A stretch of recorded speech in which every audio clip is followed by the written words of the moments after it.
লা ইউমিনু আহাদুকুম হাত্তা আকুনা আহাব্বা ইলাইহি মিন ওয়ালিদিহি ওয়া ওয়ালাদিহি ওয়ান নাসি আজমাইন।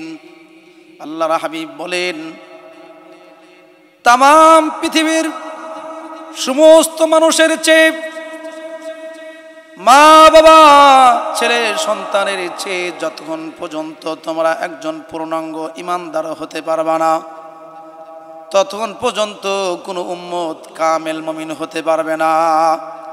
কামেল মুমিন হতে চাইলে, কামেল ইমানদার হইতে চাইলে নবীজির মহব্বত তার দিলের ভিতর পয়দা করতে হবে। ভালোবাসার যত স্তর আছে সকল স্তরের উপর থেকে তাকে ভালোবাসতে হবে। আপার স্তর থেকে তাকে নবীজিকে ভালোবাসে যেতে হবে। যতক্ষণ পর্যন্ত সকল মাখলুকাতের চাইতে নবীজির মহব্বত দিলের ভিতর তৈরি না হবে, ততক্ষণ পর্যন্ত কোনো উম্মতই কামেল মুমিন হতে পারবে না। ইমানদার যদি হতে চান, আমরা যদি ইমানদার হতে চাই, আমরা যদি কামেল মুমিন হতে চাই, তাহলে নবীজির মহব্বতটাই হলো এক নাম্বার শর্ত। নবীজির মহব্বতের মাধ্যমে ঈমানটা পরিপূর্ণ হয়, ঈমানটা কামেল হয়, ঈমানটা পূর্ণ হয়। মুহাম্মদ কি মহব্বত दीने हक की शर्त अव्वल है, इसी में हो अगर खामी तो ईमान न मुकम्मल है। নবীজির মহব্বতের ভিতরে যদি কোনো কম বেশি হয়, তাহলে তোমার ঈমানের ভিতরে কম বেশি হবে। কারণ নবীজির মহব্বতটা হলো ঈমানের প্রথম শর্ত। নবীজির মহব্বতের দ্বারা ঈমানটা পরিপূর্ণ হয়, ঈমানটা কামেল হয়। নবীজির মহব্বত ছাড়া কেউ পূর্ণাঙ্গ ঈমানদার হতে পারে নাই, কামেল মুমিন হতে পারে নাই।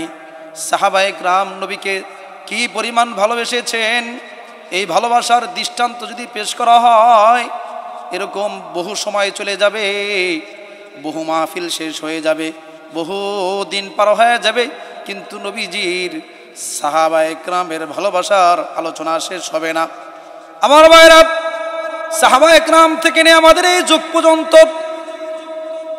যারাই নবীজিকে মহব্বত করেছেন, নবীজিকে ভালোবেসেছেন, নবীজির ভালোবাসা যতটুকুন করেছেন, কিন্তু আদনা থেকে আদনা একজন সাহাবীর যে ভালোবাসা, তামাম পৃথিবীর সমস্ত মানুষের ভালোবাসা যদি এক জায়গায় করা হয়, তাহলে একজন সাহাবীর ভালোবাসার সমান হবে না। আল্লাহু আকবার। ও বন্ধু, নবীজিকে ভালোবাসতে হবে দিল থেকে, দিলের ভিতরে নবীজির ভালোবাসা তৈরি করতে হবে। সাহাবায়ে কেরাম আমাদের জন্য দৃষ্টান্ত, ওনারা যেইভাবে ভালোবাসছেন, সাহাবায়ে কেরামদের মতন আমাদেরকে ভালোবাসা যেতে হবে। আমার ভাইরা, হযরত আব্দুল্লাহ ইবনে জুবাইর রাদিয়াল্লাহু তাআলা আনহু, এই সাহাবীকে নবী ডাকলেন, এ আব্দুল্লাহ ইবনে জুবাইর, এদিকে আসো। আব্দুল্লাহ ইবনে জুবাইর রাদিয়াল্লাহু তাআলা আনহুর কাছে নবী পচা রক্ত দিয়া বললেন, এ আব্দুল্লাহ ইবনে জুবাইর, আমি সিঙ্গা লাগাইছি, এই পচা রক্তগুলা তুমি বাহিরে নিয়ে কোথাও জমিনে দাফন করে আসো। আব্দুল্লাহ ইবনে জুবাইর রাদিয়াল্লাহু তাআলা আনহু রক্তগুলা লইয়া তিনি বাহিরে গেলেন। বাহিরে যাওয়ার পর আব্দুল্লাহ ইবনে জুবাইর রাদিয়াল্লাহু তাআলা আনহু দেখলেন আল্লাহর নবীর এই রক্তের থেকে মেশক আম্বারের ঘেরান আসতেছে। এই রক্তটা কোথায় আমি দাফন করব? জমিনে কোথাও দাফন করার জায়গা নাই। হযরত আব্দুল্লাহ ইবনে জুবাইর রাদিয়াল্লাহু তাআলা আনহু দেখলেন রক্তটা কি করা যায়। আব্দুল্লাহ ইবনে জুবাইর রাদিয়াল্লাহু তাআলা আনহু রক্তটা নিজে খেয়ে ফেললেন। খাওয়ার পর আব্দুল্লাহ ইবনে জুবাইর রাদিয়াল্লাহু তাআলা আনহু আবার যখন নবীজির দরবারে গেছেন, নবীজি জিজ্ঞাসা করলেন, আব্দুল্লাহ ইবনে জুবাইর, রক্তগুলা তুমি কি করেছো? হযরত আব্দুল্লাহ ইবনে জুবাইর রাদিয়াল্লাহু তাআলা আনহু বলেন, ও আল্লাহর হাবিব, আমি জমিনে কোথাও দাফন করার জায়গা পাই নাই, আপনার এই মোবারক রক্ত থেকে মিশক আম্বরের ঘেরান আসতেছে। ও হাবিব, এই রক্তগুলা আমি আব্দুল্লাহ ইবনে জুবাইর খেয়ে ফেলছি। আল্লাহু আকবার। নবীজি বললেন, আব্দুল্লাহ ইবনে জুবাইর, লাং তামাসাকান নার, তোমার জন্য জাহান্নামের আগুন হারাম। কারণ আমি নবীর শরীরের রক্ত যার দেহের ভিতরে যাবে তার দেহটাই জাহান্নামের জন্য হারাম। কারণ আমি নবীর প্রত্যেকটা অঙ্গ, প্রত্যেকটা অংশ সব কিছুই জাহান্নামের জন্য হারাম। এই জন্য আমার রক্ত যার শরীরের ভিতরে প্রবেশ করেছে ওই মানুষটা কোনোদিনও জাহান্নামের আগুনে জ্বলবে না, ওই মানুষটা কখনো জাহান্নামে যাবে না। আল্লাহু আকবার। তু কুজা মান কুজা সুন্নতে আহমদ কুজা, তু কুজা মান কুজা সুন্নতে আহমদ কুজা। ও বন্ধু, সাহাবায়ে কেরাম এমন মহাব্বত করছেন যে নবীজির রক্ত খাইতেও ইতস্ত করেন নাই। নবীজি সাল্লাল্লাহু আলাইহি সাল্লামের রক্ত খাওয়াটাকে ওনারা আমল মনে করছেন। নবীজির সব কিছুইকে খাওয়াকে, সব কিছুই ব্যবহার করাটাকে ওনারা নবীজির ব্যবহারিক, নবীজি সাল্লাল্লাহু আলাইহি ওয়াসাল্লামের সব কিছু ব্যবহার করাকে, তার জিনিসটাকে খাওয়াকে ইবাদত মনে করেছেন, আমল মনে করেছেন। নিজের জানের চাইতে নবীকে বেশি মহাব্বত করছেন। এই জন্যে তো সাহাবায়ে কেরাম নবীজির দরবারে বসে, ইয়া রাসূলুল্লাহ, আমার হাতের ভিতর থুতু ফেলেন। নবীজি ওযু করেন, ওযুর পানিগুলো বেয়ে বেয়ে চলে যায়। সাহাবায়ে কেরাম ওযুর পানিগুলো উঠায় ওঠা মুখের ভিতরে মেসেজ করেন, শরীরের ভিতরে মেসেজ করেন। সাহাবায়ে কেরাম কি পরিমাণ মহাব্বত করেছেন। আমার ভাইরা, হুদাইবিয়ার সন্ধির সময় উরওয়া ইবনে মাসউদ সাকাফি তিনি এরকম ভাবে বর্ণনা দিয়েছেন যে আমি নবীজির দরবারে গেলাম। আমি পৃথিবীর বহু দরবারে গেছি, রোম সম্রাট, পারস্য সম্রাট, আবেসিনিয়ার দরবার সহ পৃথিবীতে যত দরবার আছে সব দরবারে গেছি, কিন্তু মুহাম্মদুর রাসূলুল্লাহ সাল্লাল্লাহু আলাইহি সাল্লামের দরবারের মতন আমি কোথাও এরকম দরবার দেখি নাই। ভক্তরা হাত পেতে দেয়, ভক্তরা ওযুর পানিগুলো উঠা উঠা মুখের ভিতরে মেসেজ করে, ভক্তরা পানি উঠা মুখের ভিতরে মেসেজ করে, শরীরের ভিতরে মেসেজ করে। ও বন্ধু, উহুদের যুদ্ধে যখন নবীজি সাল্লাল্লাহু আলাইহি ওয়াসাল্লামের উপরে অতর্কিত হামলা শুরু হয়ে যায়, হামলা শুরু হওয়ার পর উহুদের ময়দানে বিশ্বনবী মুহাম্মদুর রাসূলুল্লাহ সাল্লাল্লাহু আলাইহি ওয়াসাল্লামের চেহারা মুবারকের ভিতর দুইটা লোহার কড়া ঢুকে যায়। হযরত আবু বকর দৌড়ায় আসেন, হযরতে আবু বকর দৌড়ায় আসেন, আর একজন সাহাবী দৌড়ায় আসেন, ইয়া রাসূলুল্লাহ, আমি আপনার চেহারা মুবারক থেকে আজকের লোহাটা উঠাবো। সাহাবী বলতেছেন, এ আবু বকর, আমাকে উঠানোর সুযোগ দাও, আজকে নবীজির চেহারার থেকে লোহার কড়াটা আমি উঠাইব।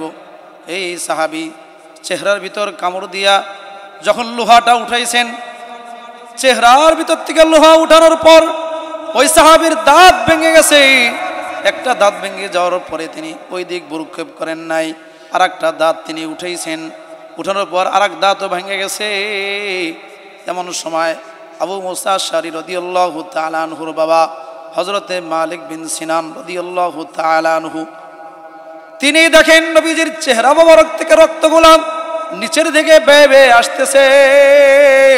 হযরতে মালিক বিন সিনান রাদিয়াল্লাহু তাআলা আনহু বলেন, উহুদের জমিনে নবীজির রক্তকে পড়তে দেওয়া যাবে না, উহুদের জমিনে নবীজির রক্তকে পড়তে দেওয়া যাবে না। হযরতে মালিক বিন সিনান রাদিয়াল্লাহু তাআলা আনহু নবীজির চেহারা থেকে সব রক্তগুলা চিটে চিটে খেয়ে নিছেন। আল্লাহু আকবার। আমার ভাইরা, আল্লাহর নবী মালিক বিন সিনান রাদিয়াল্লাহু তাআলা আনহু কে বললেন, এ মালিক বিন সিনান, লাং তামাসাকান নার, তোমার জন্য জাহান্নামের আগুন হারাম, তোমার জন্য জাহান্নামের আগুন হারাম। এ মালিক বিন সিনান, আমার রক্ত যার দেহের ভিতরে প্রবেশ করবে তার জন্যই জাহান্নামের আগুন হারাম, কারণ আমি নবীর রক্তটাই জাহান্নামের জন্য হারাম। এই জন্য আমার রক্ত যার দেহের ভিতরে যাবে তার দেহটাই জাহান্নামের জন্য হারাম। আল্লাহু আকবার। ও বন্ধু, সাহাবা একরামের যদি এরকম একে একে ইতিহাস বর্ণনা করা হয়, আলোচনা করা হয়, বহু আছে আলোচনা। ও বন্ধু, সাহাবা একরাম নবীকে কি পরিমাণ মহব্বত করেছেন। হযরত আব্দুল্লাহ ইবনে মাসউদ রাদিয়াল্লাহু তাআলা আনহু, আব্দুল্লাহ ইবনে মাসউদ রাদিয়াল্লাহু তাআলা আনহু হজ করার জন্য বের হয়েছেন। পথের ভিতরে দেখেন পাহাড়ের পাদদেশে কিছু সংখ্যক মানুষ বসে আছে। আব্দুল্লাহ ইবনে মাসউদ রাদিয়াল্লাহু তাআলা আনহু জিজ্ঞাসা করলেন, ও সাথী ভাইরা, ও আমার সাহাবীরা, তোমরা পাহাড়ের পাদদেশে কেন বসে আছো? কেন তোমরা সামনের দিকে অগ্রসর হচ্ছ না? এর কারণটা কি? সাথীরা বলে, এ আব্দুল্লাহ ইবনে মাসউদ, ওই যে দেখো সামনে একটা সিংহ দেখা যায়, এই সিংহটা আমাদের রাস্তাটাকে বন্ধ করে দিয়েছে, আমাদেরকে সামনের দিকে যাইতে দিচ্ছে না। আব্দুল্লাহ ইবনে মাসউদ রাদিয়াল্লাহু তাআলা আনহু সাথীদেরকে বললেন, ও আমার বন্ধুরা, তোমরা এখানে থাকো, আমি ওই সিংহর কাছে যাচ্ছি। হযরত আব্দুল্লাহ ইবনে মাসউদ রাদিয়াল্লাহু তাআলা আনহু ওই সিংহর কাছে গেলেন। যাওয়ার পরে সিংহর কান ধরে বলতেছেন, আইয়ুহাল আসাদু নাহনু আসহাবি রাসূলিল্লাহি সাল্লাল্লাহু আলাইহি ওয়াসাল্লাম, এ সিংহ, আমরা হইলাম মুহাম্মদুর রাসূলুল্লাহ সাল্লাল্লাহু আলাইহি ওয়াসাল্লামের সাথী। মুহাম্মদুর রাসূলুল্লাহ সাল্লাল্লাহু আলাইহি ওয়াসাল্লামের সাহাবী, রাস্তা ছেড়ে চলে যাও, আমরা সকলেই মক্কাতে যাব, আল্লাহর ঘর তওয়াফ করার জন্য যাব। আব্দুল্লাহ ইবনে মাসউদ রাদিয়াল্লাহু তাআলা আনহু যখন সিংহর কান ধরে মোচড় দিয়েছেন, তখন সিংহ রাস্তা ছেড়ে বাগানের দিকে চলে গেছে। আল্লাহু আকবার। এই ব্যবহারটা সিংহর কেন হয়েছে? একমাত্র নবীজির মহব্বতের কারণে তাদের হয়েছে। আমার ভাইরা, নবীজির মহব্বত দিলের ভিতরে তৈরি করতে হবে। নবীজির মহব্বত ছাড়া কেউ কামেল মুমিন হতে পারবে না। নবীজির ভালোবাসা ছাড়া কেউ পূর্ণাঙ্গ মুমিন হতে পারবে না। পূর্ণাঙ্গ মুমিন হতে চাইলে, কামেল মুমিন হইতে চাইলে সম্পদের মহব্বতকে দূর করতে হবে, মা বাবার মহব্বতটাকে দূর করতে হবে, স্ত্রীদের মহব্বতটাকে দূর করতে হবে, ছেলে সন্তানের মহব্বত দূর করতে হবে। ওই যে ব্যবসার জন্য যে মালগুলো জমা করা হয়েছে, এই মালের মহব্বত দূর করতে হবে।